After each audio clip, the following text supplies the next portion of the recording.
और यहां भी मैं पीछे देख रहा हूं चारों तरफ, इस पंडाल के बाहर हजारों लोग धूप में खड़े हैं। आपका ये प्यार, आपके आशीर्वाद हम सबकी बहुत बड़ी ताकत है। साथियों, यादगीर एक समृद्ध इतिहास को संजोए हुए है। रट्टीहल्ली का प्राचीन किला हमारे अतीत, हमारे पूर्वजों के सामर्थ्य का प्रतीक है।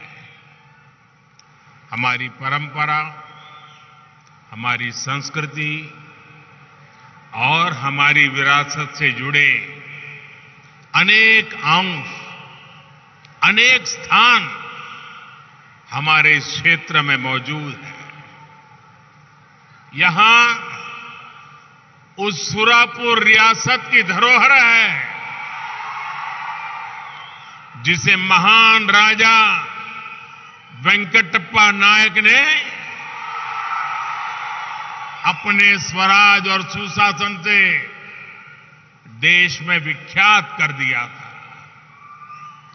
इस धरोहर पर हम सभी को गर्व है।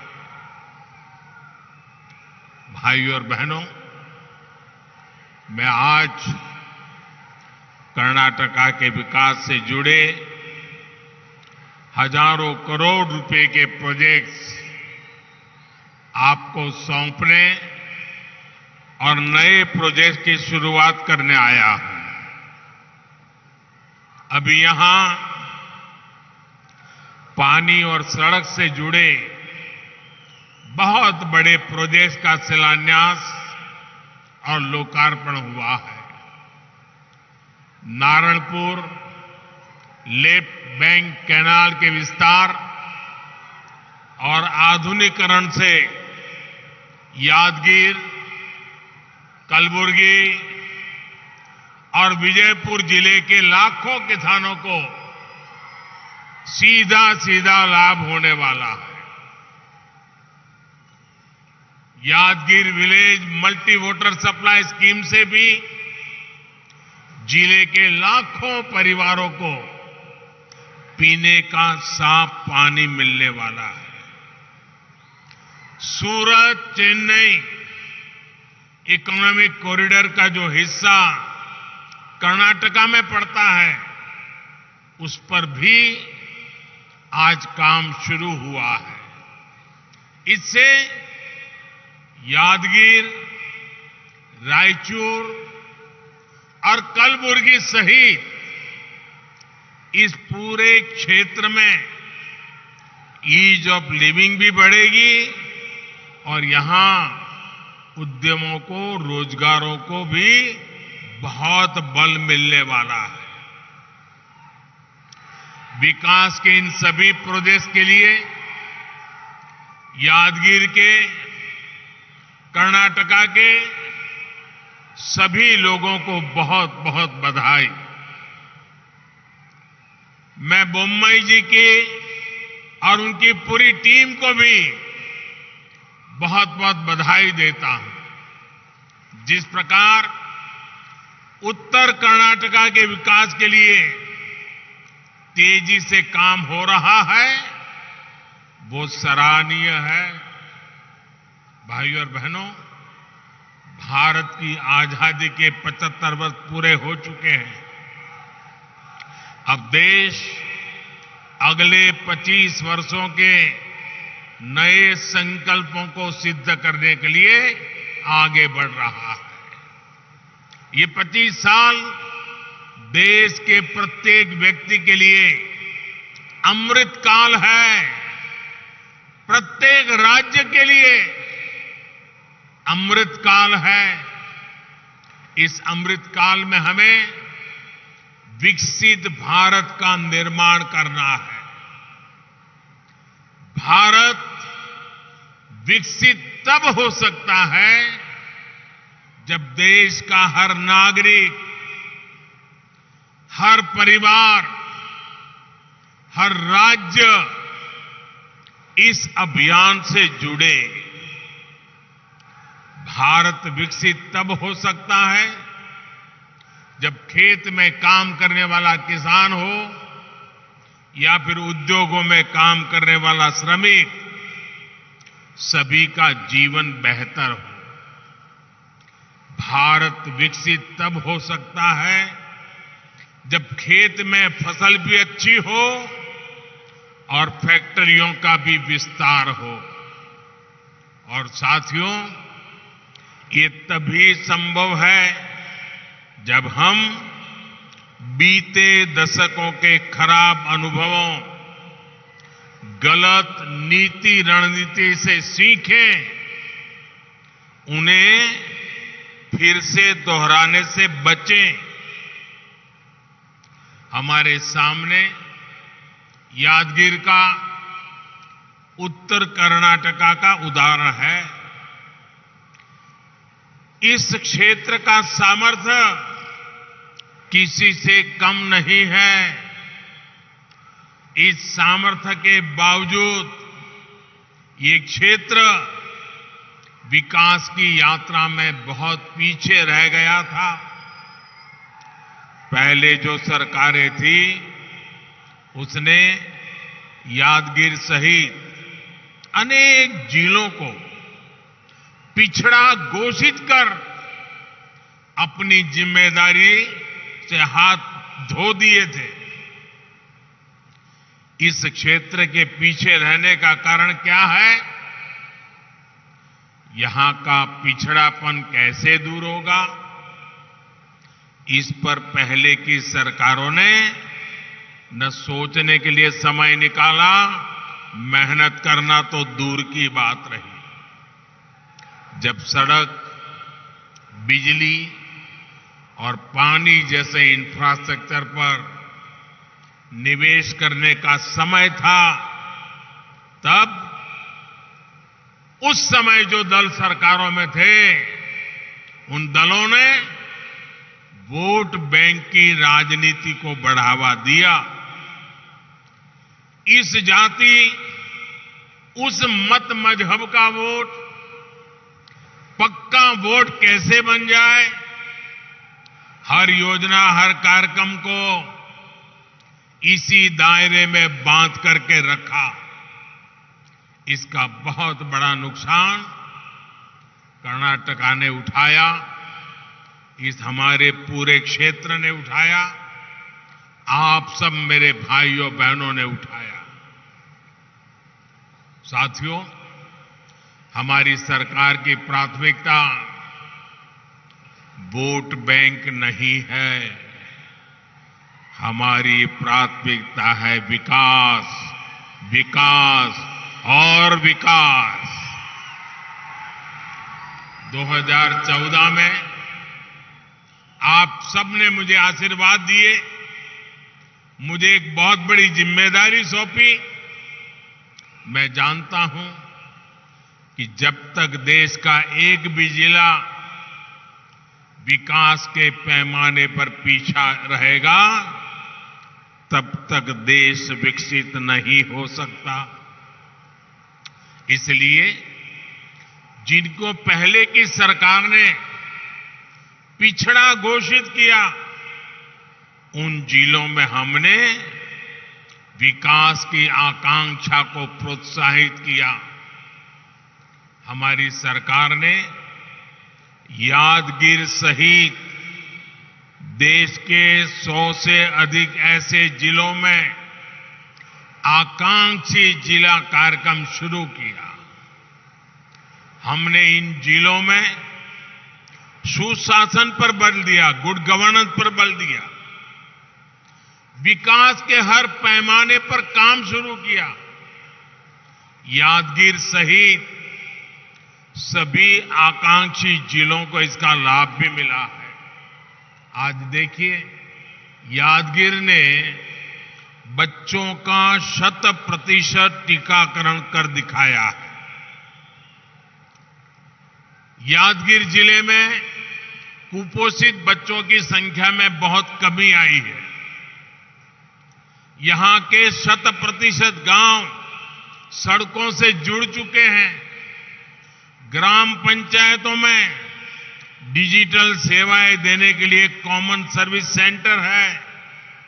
शिक्षा हो, स्वास्थ्य हो, कनेक्टिविटी हो, हर प्रकार से यादगीर जिले का प्रदर्शन टॉप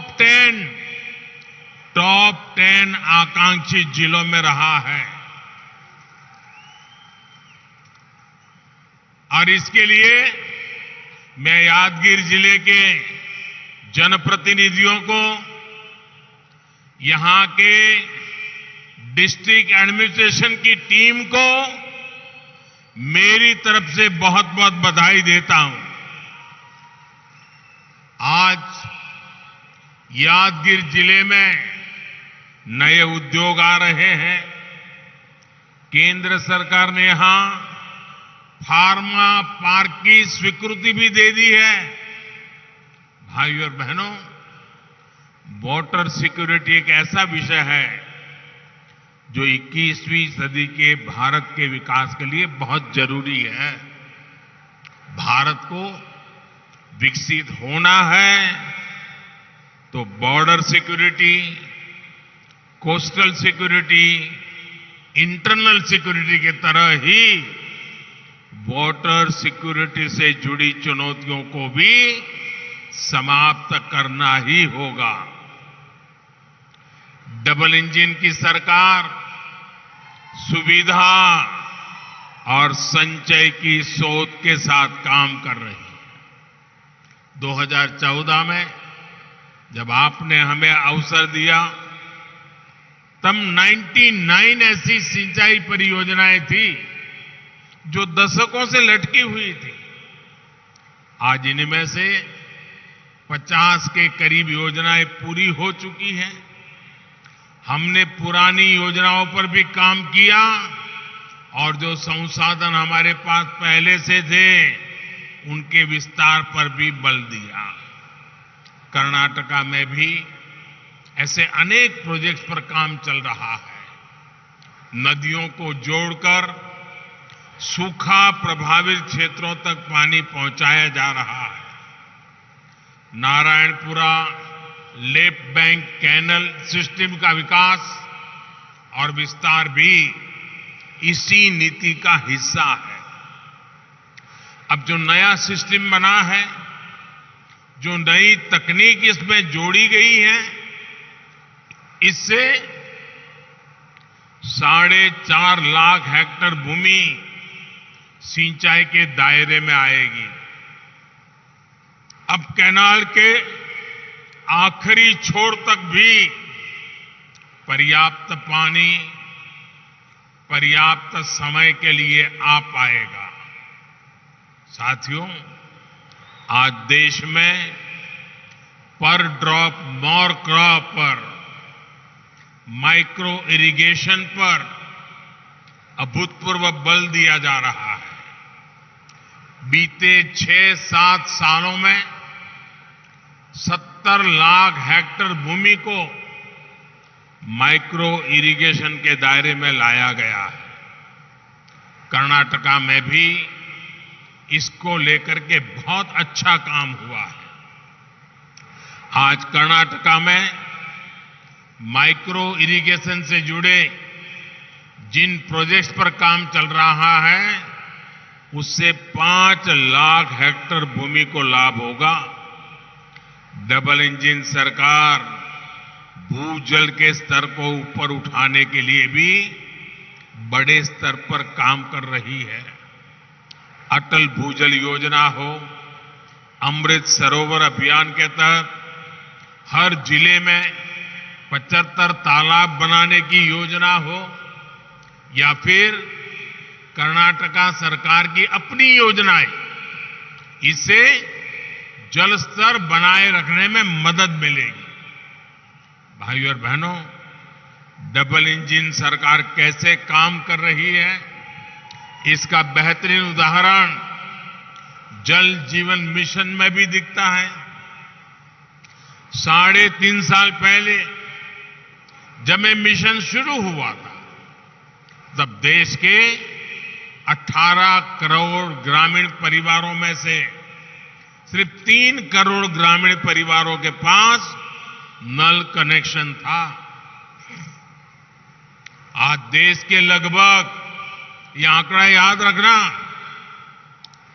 हम जब सरकार में आए थे तब 3 करोड़ घरों में, आज देश के लगभग 11 करोड़ ग्रामीण परिवारों के घरों में नल से जल आने लगा है।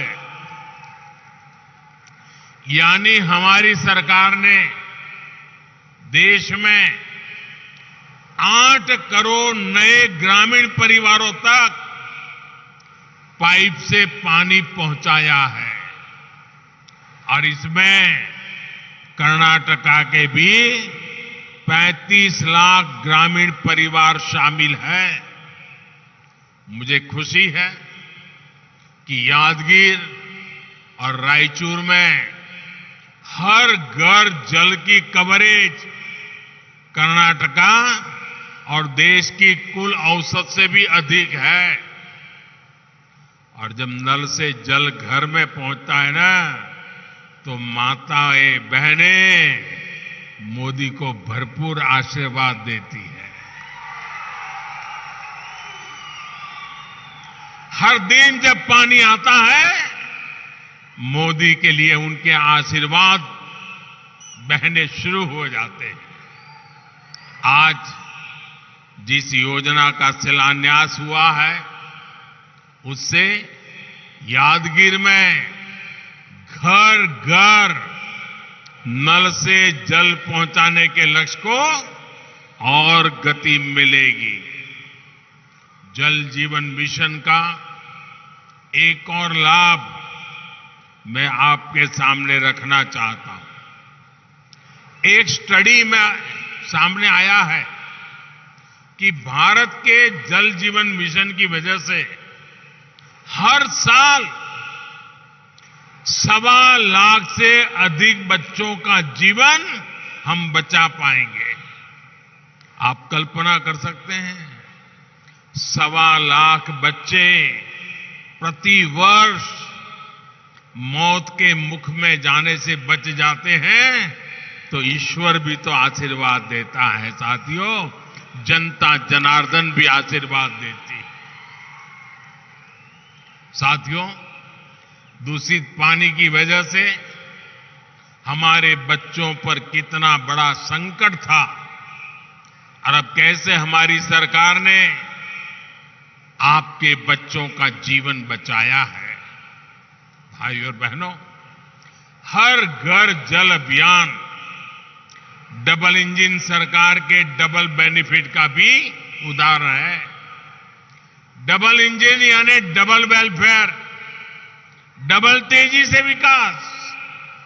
कर्नाटका को इससे कैसे लाभ हो रहा है, आप लोग तो भली भांति जानते हैं। केंद्र सरकार किसानों के लिए पीएम किसान सम्मान निधि योजना के तहत 6,000 रुपये देती है। वहीं कर्नाटका सरकार इसमें 4,000 रुपया और जोड़ती है, ताकि किसानों को डबल लाभ हो। यहां यादगीर के भी लगभग 1.25 लाख किसान परिवारों को भी पीएम किसान सम्मान निधि के लगभग 250 करोड़ रुपए मिल चुके हैं। साथियों, केंद्र सरकार नई राष्ट्रीय शिक्षा नीति लाई है। वहीं कर्नाटका सरकार विद्या निधि योजना से गरीब परिवारों के बच्चों की अच्छी शिक्षा में मदद कर रही है। केंद्र सरकार महामारी और दूसरे संकटों के बावजूद तेज विकास के लिए कदम उठाती है। वहीं राज्य सरकार इसका लाभ उठाते हुए कर्नाटका को देश में निवेशकों की पहली पसंद बनाने के लिए आगे बढ़ रही है। केंद्र सरकार बुनकरों को मुद्रा योजना के तहत मदद देती है, वहीं कर्नाटका सरकार महामारी के दौरान उनका ऋण माफ करती है और उन्हें आर्थिक सहायता भी देती है। तो हुआ ना डबल इंजन का, यानी डबल बेनिफिट। साथियों, आजादी के इतने वर्षों बाद भी अगर कोई व्यक्ति वंचित है, कोई वर्ग वंचित है, कोई क्षेत्र वंचित है, तो उस वंचित को हमारी सरकार सबसे ज्यादा वरीयता दे रही है। और वंचितों को वरीयता, ये है हम लोगों का कार्य करने का राह है, संकल्प है, मंत्र है। हमारे देश में दशकों तक करोड़ों छोटे किसान भी हर सुख सुविधा से वंचित रहे। सरकारी नीतियों में उनका ध्यान तक नहीं रखा गया। आज यही छोटा किसान देश की कृषि नीति की सबसे बड़ी प्राथमिकता है। आज हम किसान को मशीनों के लिए मदद दे रहे हैं, ड्रोन जैसी आधुनिक टेक्नोलॉजी की तरफ ले जा रहे हैं, नैनो यूरिया जैसी आधुनिक खाद उपलब्ध करा रहे हैं। वहीं दूसरी तरफ प्राकृतिक खेती को भी प्रोत्साहित कर रहे हैं। आज छोटे किसान को भी किसान क्रेडिट कार्ड दिए जा रहे हैं। छोटे किसान, फिर भूमिहीन परिवारों को अतिरिक्त आय हो, इसके लिए पशुपालन, मछली पालन, मधुमक्खी पालन, उसके लिए भी मदद दी जा रही है। भाइयों और बहनों, आज जब मैं यादगीर आया हूं तो कर्नाटका के परिश्रम किसानों का एक और बात के लिए भी आभार व्यक्त करूंगा। ये क्षेत्र दाल का कटोरा है। यहां की दालें देश भर में पहुंचती है। बीते 7-8 वर्षों में अगर भारत ने दालों के लिए अपने विदेशी निर्भरता को कम किया है, तो इसमें उत्तर कर्नाटका के किसानों की बहुत बड़ी भूमिका है। केंद्र सरकार ने भी इन 8 वर्षों में किसानों से 80 गुना अधिक दाल एमएसपी पर खरीदी। 2014 से पहले जहां दाल किसानों को कुछ 100 करोड़ रुपए मिलते थे, वहीं हमारी सरकार ने दाल वाले किसानों को 60,000 करोड़ रुपए दिए हैं। अब देश खाद्य तेल में आत्मनिर्भरता के लिए भी विशेष अभियान चला रहा है। इसका लाभ भी कर्नाटका के किसानों को जरूर उठाना चाहिए। आज बायोफ्यूल, इथेनॉल के उत्पादन और उपयोग के लिए भी देश में बहुत बड़े स्तर पर काम चल रहा है। सरकार ने पेट्रोल में इथेनॉल की ब्लेंडिंग का लक्ष्य भी बढ़ा दिया है। इससे भी कर्नाटका के गन्ना किसानों को बहुत लाभ होने वाला है। साथियों, एक और बड़ा अवसर आज दुनिया में पैदा हो रहा है, जिसका लाभ कर्नाटका के किसानों, विशेष रूप से छोटे किसानों को जरूर होगा। भारत के आग्रह पर संयुक्त राष्ट्र ने, यूनाइटेड नेशन ने इस वर्ष को इंटरनेशनल ईयर ऑफ मिलेट घोषित किया है। कर्नाटका में ज्वार और रागी जैसे मोटे अनाज की बहुत पैदावार होती है। अपने इस पौष्टिक मोटे अनाज की पैदावार बढ़ाने और इसे विश्व भर में प्रमोट करने के लिए डबल इंजन सरकार प्रतिबद्ध है। मुझे विश्वास है कि कर्नाटका के किसान इसमें भी अग्रणी भूमिका निभाएंगे। भाइयों और बहनों, उत्तर कर्नाटका की एक और चुनौती को हमारी सरकार कम करने का प्रयास कर रही है। ये चुनौती है कनेक्टिविटी की। खेती हो, उद्योग हो या फिर पर्यटन, सभी के लिए कनेक्टिविटी उतनी ही जरूरी है। आज जब देश कनेक्टिविटी से जुड़े इंफ्रास्ट्रक्चर पर बल दे रहा है, तो डबल इंजन सरकार होने के कारण कर्नाटका को भी इसका अधिक लाभ मिल पा रहा है। सूरत चेन्नई इकोनॉमिक कॉरिडोर का लाभ भी नॉर्थ कर्नाटका के एक बड़े हिस्से को होने वाला है।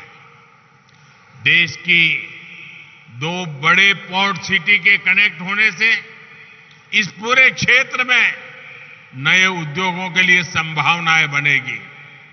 नॉर्थ कर्नाटका के पर्यटक स्थलों, तीर्थों तक पहुंचना भी देशवासियों के लिए आसान हो जाएगा।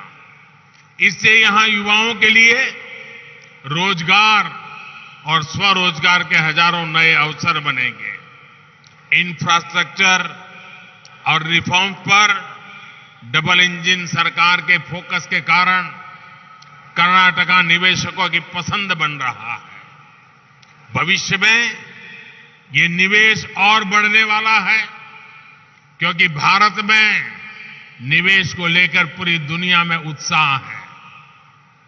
मुझे विश्वास है कि नॉर्थ कर्नाटका को भी इस उत्साह का भरपूर लाभ मिलेगा। इस क्षेत्र का विकास सबके लिए समृद्धि लेकर आए, इसी कामना के साथ फिर एक बार इतनी बड़ी तादाद में आकर के हमें आशीर्वाद देने के लिए मैं आपका धन्यवाद करता हूं और इस अनेक अनेक विकास की योजनाओं के लिए आपको बहुत बहुत बधाई देता हूं। भारत माता की, भारत माता की, भारत माता की। बहुत बहुत धन्यवाद।